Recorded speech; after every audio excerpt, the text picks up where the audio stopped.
and then just work like hell. I mean, you just have to put in, 80 to 100 hour weeks every week. Gosh, and that's then a lot of work. All those things improve the odds of success. Okay.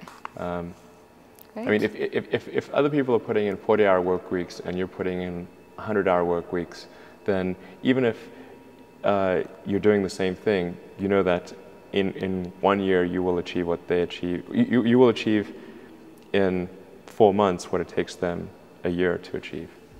Okay, I like your work ethic. So, all right. Thanks. Elon. Have a high pain threshold. That's it. There's a friend of mine who's got a good saying, which is that starting a company is like eating glass and staring into the abyss. Okay, that's generally what happens, because when you first start a company, there's lots of optimism and things are great, and then so happiness at first is high. Then you encounter all sorts of issues, and happiness will steadily decline, and then you'll go through a whole world of hurt. And then eventually, if you succeed, and in most cases you will not succeed, and Tesla almost didn't succeed, came very close to failure. Then if you succeed, then after a long time you will finally get back to happiness. Well, I think it's important to have a very to apply critical thinking to. This may sound trite, but to apply critical thinking to what one is doing. And by that I mean just the fundamentals of logic, do you have the right axioms, are they relevant, and are you making the right conclusions based on those axioms? That's the essence of critical thinking, and yet it is amazing how often people fail to do that. If you just accept the probabilities, then that diminishes fear. When starting SpaceX, I thought the odds of success were less than 10%. And I just accepted that actually probably I would just lose everything. But that maybe would make some progress. If we could just move the ball forward, even if we died, maybe some other company could pick up the baton and keep moving it forward, so that would still do some good. Yeah, same with Tesla. I thought the odds of a car company succeeding were extremely low. Well, first of all, I think if somebody is doing something that is useful to the rest of society, I think that's a good thing. Like, it doesn't have to change the world. Like, if you're doing something that has high value to people, and frankly, even if it's like just a little game, or some improvement in photo sharing or something, if it has a small amount of good for a large number of people, I think that's fine. Like, stuff doesn't need to be changed the world just to be good. I think also people tend to overweight risk on a personal level. It's one thing if you've got, a mortgage to pay and kids to support, and that if you were to deviate from your job, that, well, how are you going to feed your family and pay the rent? And okay, that's understandable. But let's say you're young and you're just coming out of college or coming out of high school or whatever. What do you risk? You're not going to starve. I mean, right. It's really certainly not in any kind of modern economy. It's so easy to earn enough money just to live somewhere and eat food. You could,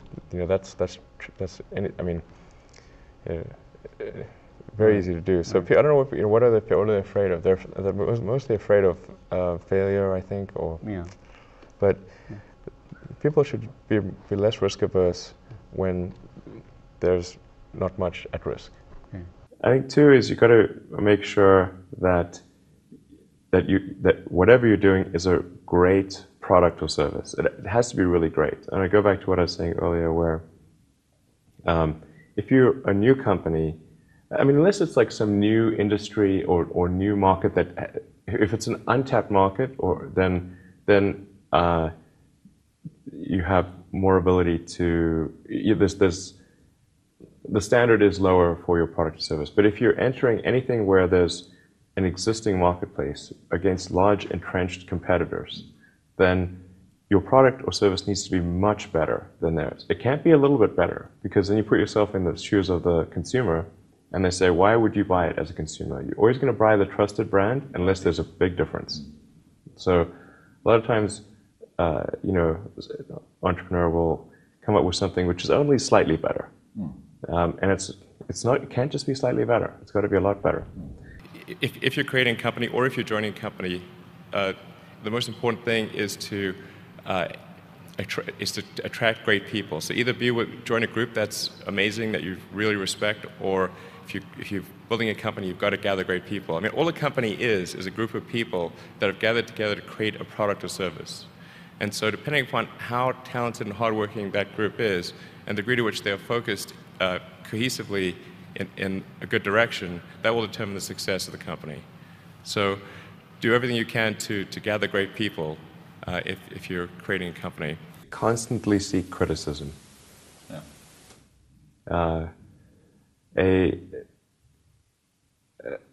A well thought out critique of whatever you're doing is as valuable as gold. And you should seek that from everyone you can, but particularly your friends. Usually your friends know what's wrong, but they don't want to tell you because they don't want to hurt you. So lift you up, sort of.